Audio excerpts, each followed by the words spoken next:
I'm Travis, And I'm Nicole, and we're reading Anne of Green Gables. by Lucy Maud Montgomery.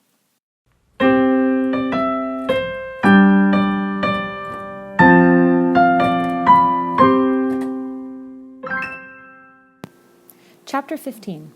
A Tempest in the School Teapot.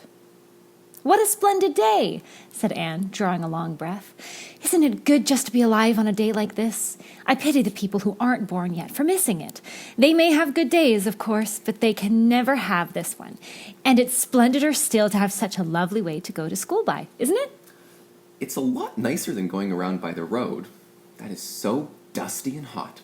Said Diana practically, peeping into her dinner basket and mentally calculating if the 3 juicy, toothsome raspberry tarts reposing there were divided among 10 girls, how many bites each girl would have.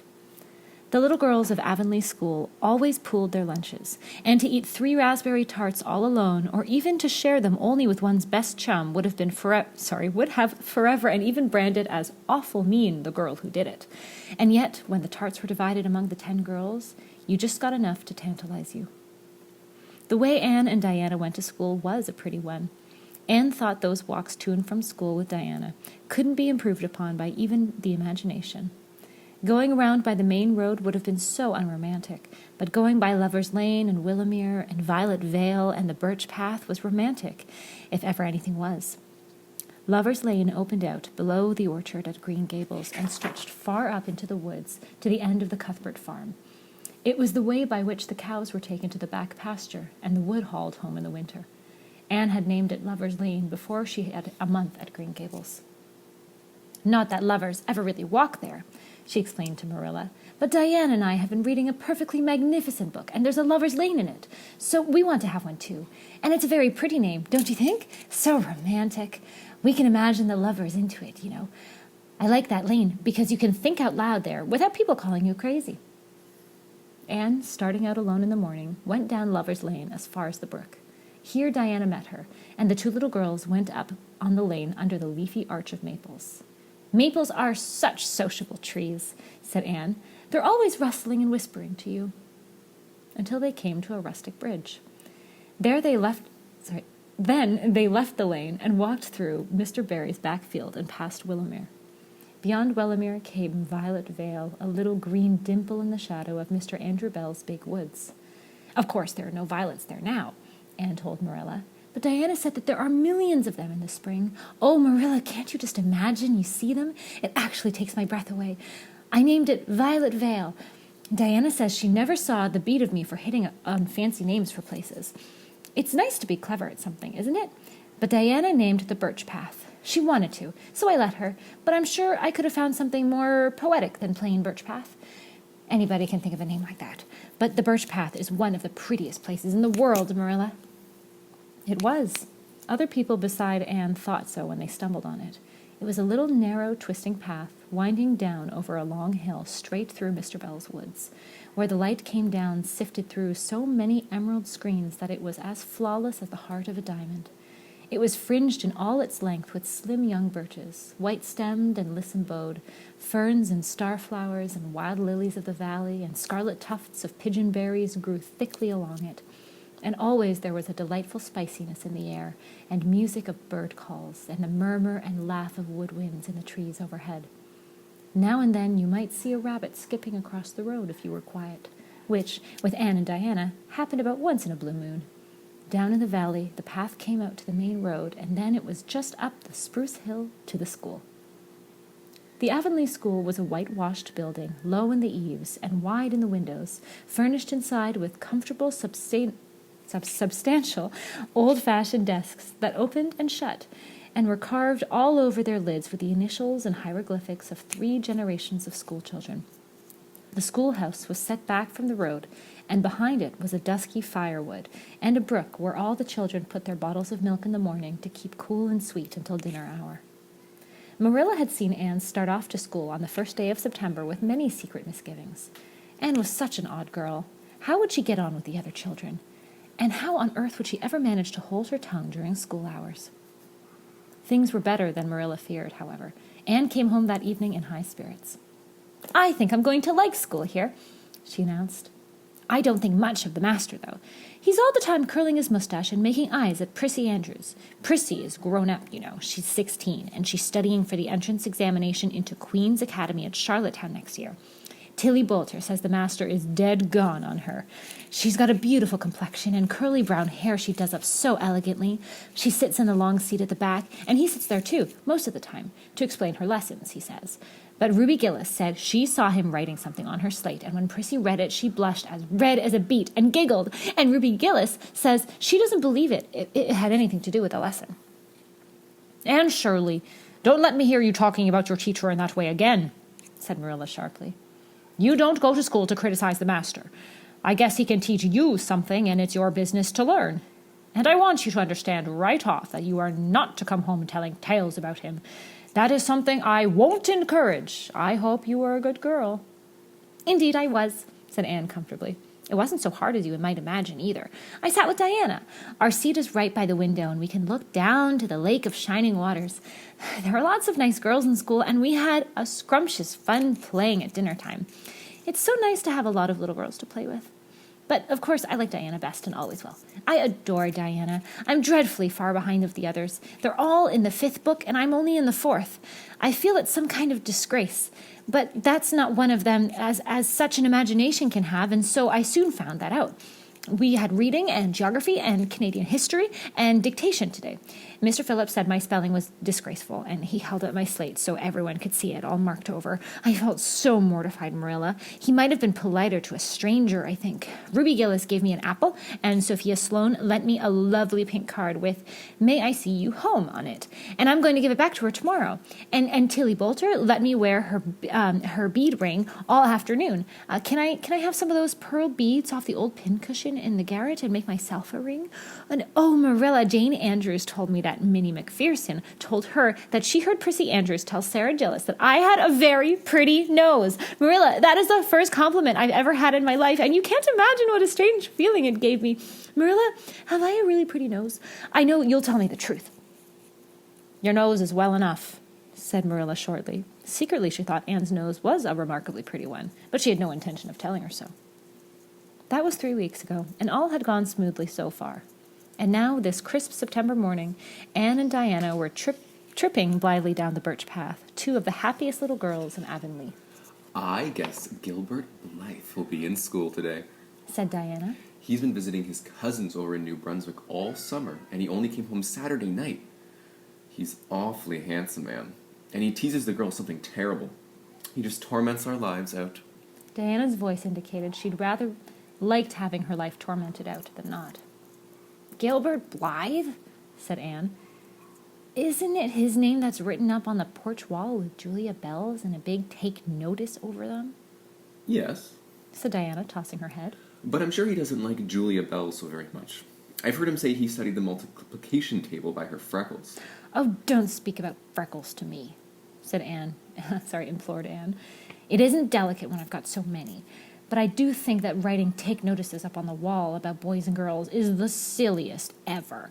I should just like to see anyone dare to write my name up with a boy's. Not, of course, she hastened to add, that anyone would. Anne sighed. She didn't want her name written up, but it was a little humiliating to know that there was no danger of it. Nonsense, said Diana, whose black eyes and glossy tresses had played such havoc in the hearts of Avonlea schoolboys that her name figured on the porch walls in half a dozen take notices. It's only meant as a joke. And don't you be too sure your name won't be written up. Charlie Soane is dead god on you. He told his mother, mind you, that you were the smartest girl in the school. That's better than being good looking. No, it isn't, said Anne, feminine to the core. I'd rather be pretty than clever. And I hate Charlie Sloane. I can't bear a boy with goggle eyes. If anyone wrote my name up with him, I'd never get over it, Diana Barry. But it is nice to keep head of your class.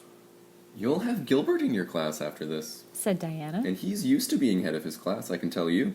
He's only in the 4th book, although he's nearly 14. 4 years ago, his father was sick and had to go out to Alberta for his health, and Gilbert went with him. They were there 3 years, and Gil didn't go to school hardly any until they came back. You won't find it so easy to keep head after this, Anne. I'm glad, said Anne quickly. I couldn't really feel proud of keeping head of little boys and girls of just 9 and 10. I got up yesterday spelling ebullition. Josie Pye was head, and mind you, she peeped in her book. Mr. Phillips didn't see her. He was looking at Prissy Andrews, but I did. I just swept her a look of freezing scorn, and she got as red as a beet and spelt it wrong after all. Those Pye girls are cheats all around, said Diana indignantly as they climbed the fence of the main road. Gertie Pye actually went and put her milk bottle in my place in the brook yesterday. Did you ever? I don't speak to her now.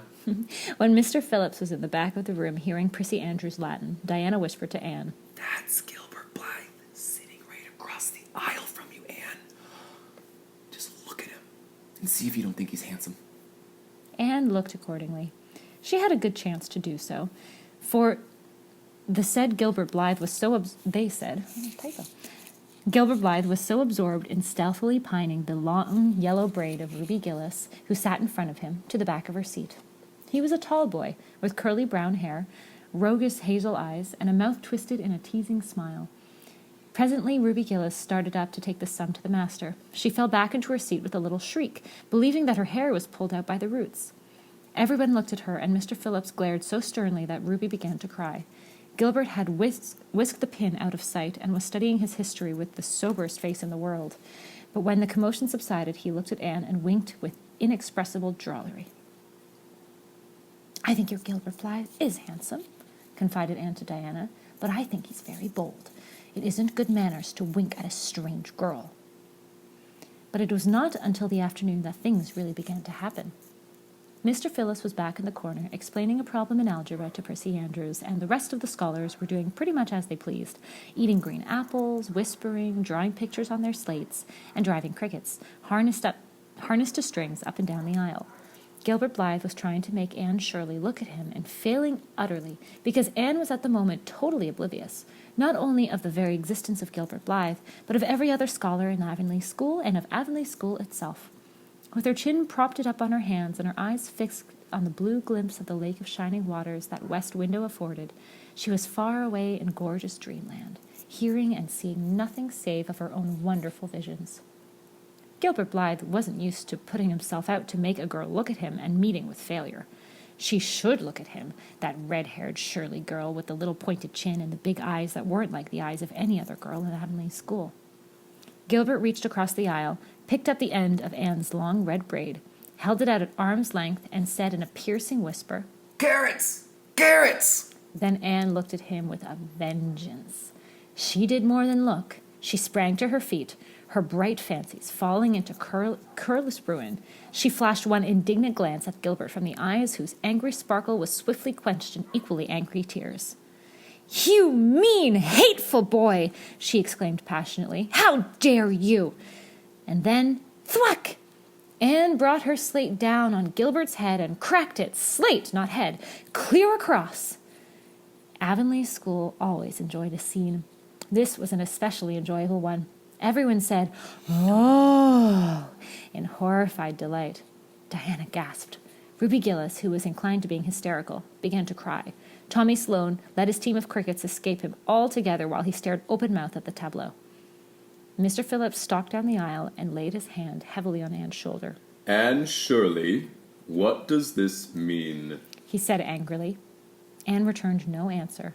It was asking too much of flesh and blood to expect her to tell before the whole school that she had been called Carrots. Gilbert was who spoke up stoutly. It was my fault, Mr. Phillips. I teased her. Mr. Phillips paid no heed to Gilbert.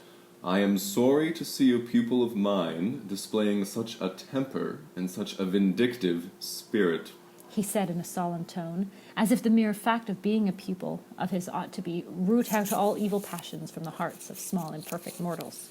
Anne, go and stand on the platform in front of the blackboard for the rest of the afternoon.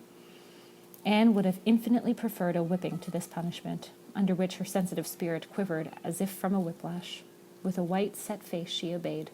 Mr. Phillips took a chalk crayon and wrote on the blackboard above her head. Anne Shirley has a very bad temper. Anne Shirley must learn to control her temper. And then read it aloud so that even the primer class, who couldn't read writing, should understand it. Anne stood there the rest of the afternoon with that legend above her. She did not cry or hang her head. Anger was still too hot in her heart for that, and it sustained her amid all her agony of humiliation. With resentful eyes and passion-red cheeks, she confronted alike Diana's sympathetic gaze and Charlie Sloane's indignant nods and Josie Pye's malicious smiles. As for Gilbert Blythe, she would not even look at him. She would never look at him again. She would never speak to him. When school was dismissed, Anne marched out with her red head held high. Gilbert Blythe tried to intercept her at the porch door. I'm awfully sorry I made fun of your hair, Anne. He whispered contritely. Honest, I am. Don't be mad for keeps now. Anne swept by disdainfully, without look or sign of hearing. How could you, Anne? Breathed Diana as she went down the road, half reproachfully, half admiringly. Diana felt she could never have resisted Gilbert's plea. I shall never forgive Gilbert Blythe, said Anne firmly. And Mr. Phillips spelt my name without an E, too. The iron has entered into my soul, Diana. Diana hadn't the least idea what Anne meant by this, but she understood it was something terrible. You mustn't mind Gilbert making fun of your hair, she said soothingly. Why, he makes fun of all the girls. He laughs at mine because it's so black. He's called me a crow 12 times, and I've never heard him apologize for anything before either. There's a great deal of difference between being called a crow and being called carrots, said Anne with dignity. Gilbert Blythe has hurt my feelings excruciatingly, Diana. It's possible the matter might have blown over without more extrication if nothing else had happened. But when things begin to happen, they are apt to keep on. Avonlea scholars often spent noon hour picking gum in Mr. Bell's spruce grove over the hill and across the big pasture field. From there they could keep an eye on Eben Wright's house, where the master boarded. When they saw Mr. Phillips emerging, therefore, they ran from the schoolhouse, but the distance being about 3 times longer than Mr. Wright's lane, that they were very apt to arrive there, breathless and gasping, some 3 minutes too late.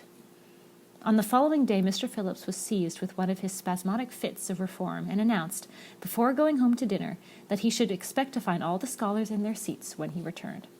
Anyone who came in late would be punished. All the boys and some of the girls went to Mr. Bell's spruce grove as usual, fully intending to stay only long enough to pick a chew. But spruce groves are seductive and yellow nuts of gum beguiling. They picked and loitered and strayed, and as usual the first thing that recalled them to the sight of the flight of time was Jimmy Glover shouting from the top of the patriarchal old spruce, Master's coming! The girls, who were on the ground, started first and managed to reach the schoolhouse in time, but without a second to spare. The boys, who had to wriggle hastily down from the trees, were later, and Anne, who had not been picking gum at all, but wandering happily at the far end of the grove, waist-deep among the bracken, singing softly to herself, with a wreath of rice lilies on her hair, as if she was some wild divinity of the shadowy places, was latest of all. Anne could run like a deer, however. Run she did, with the impish result that she overtook the boys at the door and was swept into the schoolhouse among them just as Mr. Phillips was in the act of hanging up his hat. Mr. Phillips's brief reforming energy was over. He didn't want to bother of punishing 12 pupils, but it was necessary to do something to save his word. So he looked about for a scapegoat and found it in Anne, who had dropped into her seat, gasping for breath, with the forgotten lily wreath hanging askew over one ear and giving her a particularly rakish and disheveled appearance. Anne Shirley, since you seem to be so fond of the boys' company, we shall indulge your taste for it this afternoon, he said sarcastically. Take those flowers out of your hair and sit with Gilbert Blythe. The other boys snickered. Diana, turning pale with pity, plucked the wreath from Anne's hair and squeezed her hand. Anne stared at the master as if turned to stone. Did you hear what I said, Anne? Queried Mr. Phillips sternly. Yes, sir, said Anne slowly, but I didn't suppose you really meant it. I assure you, I did. Still the sarcastic inflection which all the children, and Anne especially, hated. It flicked on the raw. Obey me at once. For a moment Anne looked as if she meant to disobey. Then, realizing that there was no help for it, she rose haughtily, stepped across the aisle, and sat down beside Gilbert Blythe, and buried her face in her arms on the desk. Ruby Gillis, who'd gotten a glimpse of it as she went down, told the others going home from school that she'd actually never seen anything like it. It was so white, with awful little red spots on it. To Anne, this was the end of all things. It was bad enough to be singled out for punishment among the 12 equally guilty ones. It was worse still to be sent to sit with a boy, but that the boy should be Gilbert Blythe was a heaping insult on injury to a degree utterly unbearable. Anne felt she could not bear it and would not be of use to try. Her whole being seethed with shame and anger and humiliation. At first the other scholars looked and whispered, and giggled and nudged, but Anne never lifted her head, and as Gilbert worked freakishly, as if his whole soul was absorbed in them, and them only, they soon returned to their own tasks, and Anne was forgotten. When Mr. Phillips called the history class out, Anne should have gone, but Anne did not move, and Mr. Phillips, who had been writing to some verses to Priscilla before calling the class, was thinking in an obstinate rhyme still, and never missed her. Once, when no one was looking, Gilbert took from his desk a little pink candy heart with a gold motto on it, "You are sweet," and slipped it into the curve of Anne's arm. Whereupon Anne arose and took the pink heart gingerly from between the tips of her fingers, dropped it on the floor, ground it to a powder beneath her heel, and resumed her position without deigning to bestow a glance on Gilbert. When school was out, Anne marched to her desk, ostentatiously took out everything therein, books and writing tablet, pen and ink, testament and arithmetic, and piled them neatly on her cracked slate. What are you taking all those things home for, Anne? Diana wanted to know, as soon as they were out on the road. She had not dared to ask the question before. "I'm not coming back to school any more," said Anne.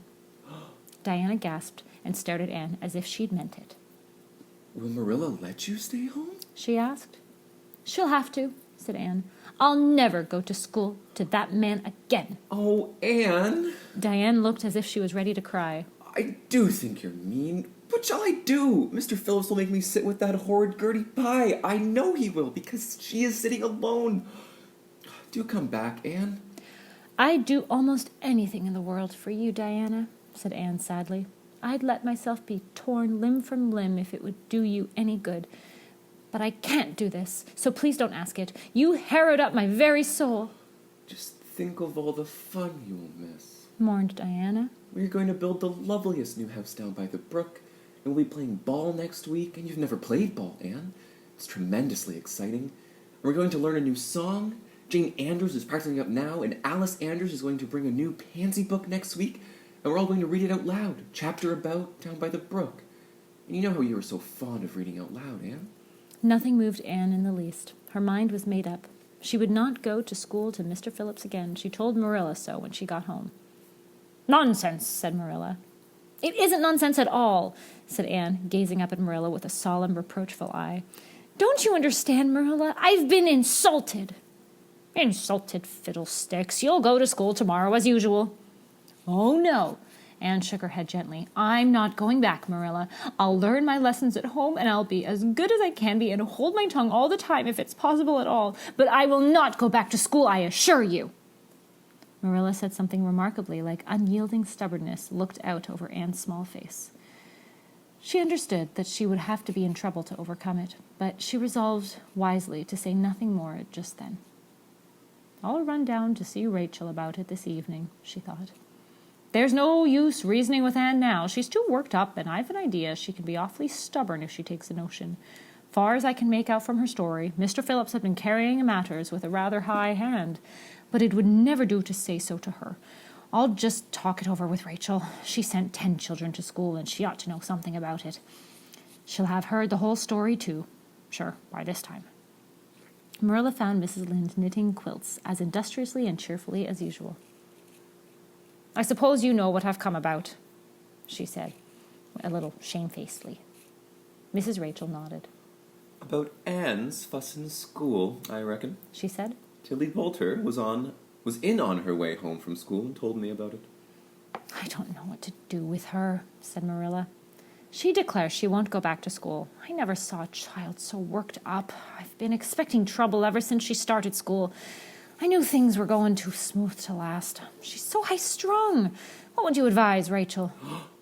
"Well, since you've asked my advice, Marilla," said Mrs. Lynde amiably. Mrs. Lynde dearly loved to be asked for advice. "I'd just humor her a little at first. That's what I'd do. It's my belief that Mr. Phillips was in the wrong. Of course, it doesn't do to say so to the children, you know, and of course he did right to punish her yesterday for giving way to a temper. But today it was different. The others were late, should have been punished as well as Anne, that's what. And I don't believe in making the girls sit with the boys for punishment. It isn't modest. Tilly Boulter was really indignant. She took Anne's part right through and said all the scholars did too. Anne seems real popular among them. Somehow. I never thought she'd take with them so well. Then you really think I'd better let her stay home, said Marilla in amazement. Yes, that is. I wouldn't say school to her again until she said it herself. Depend upon it, Marilla. She'll cool off in a week or so and be ready enough to go back of her own accord, that's what. Well, if you were to make her go back right off, dear knows what she'd freak or tantrum she'd take next to make some trouble than ever. The less fuss made, the better, in my opinion. She won't miss much by not going to school, as far as that goes. Mr. Phillips isn't any good at all as a teacher. The order he keeps is scandalous, that's what. And he neglects the young fry and puts all his time on those big scholars he's getting ready for Queen's. He's never have got to school for another year if his uncle hasn't been a trustee, the trustee, for he just leads the other two around by the nose, that's what. I declare I don't know what education is this island is coming to. Mrs. Rachel shook her head, as much as to say she were only at the head of the education system of the province, things would be much better managed. Marilla took Mrs. Rachel's advice, and not another word was said to Anne about going back to school. She learned her lessons at home, did her chores, and played with Diana in the chilly purple autumn twilights. But when she met Gilbert Blythe on the road or encountered him in Sunday school, she passed him by with an icy contempt, that which no witch thawed by his evident desire to appease her. Even Diana's efforts as a peacemaker were of no avail. Anne had evidently made up her mind to hate Gilbert Blythe to the end of her life. As much as she hated Gilbert, however, she did love Diana, with all the love her passionate little heart, equally intense in its likes and dislikes. One evening, Marilla, coming in from the orchard with a basket of apples, found Anne sitting alone by the east window in the twilight, crying bitterly. "Whatever's the matter, Anne?" she said. "It's about Diana," sobbed Anne luxuriously. "I love Diana so, Marilla. I cannot ever live without her. But I know very well when we grow up that Diana will get married and go away and leave me. And oh, what should I do? I hate her husband. I just hate him furiously. And I've been imagining it all out, the wedding and everything. Diana dressed in snowy garments with a veil and looking as beautiful and regal as a queen. And me, the bridesmaid, with a lovely dress too and puffed sleeves, but with a breaking heart hidden behind my smiling face. And then bidding Diana goodbye." Here Anne broke down entirely and wept with increasing bitterness. Marilla turned quickly away to hide her twitching face, but it was of no use. She collapsed on the nearest chair and burst into such a hearty and unusual peal of laughter that Matthew, crossing the yard outside, halted in amazement. When had he ever heard Marilla laugh like that before? "Well, Anne Shirley," said Marilla as soon as she could speak, "if you must borrow trouble, for pity's sake borrow it hand to your home. I should think you had an imagination. Sure enough."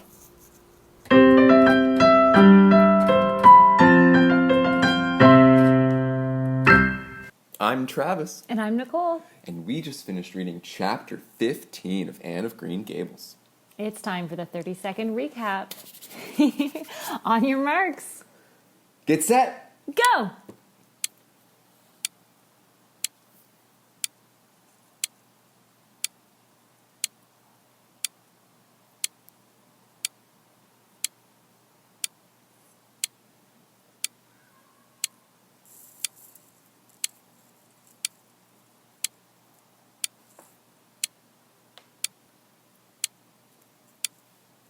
Five seconds.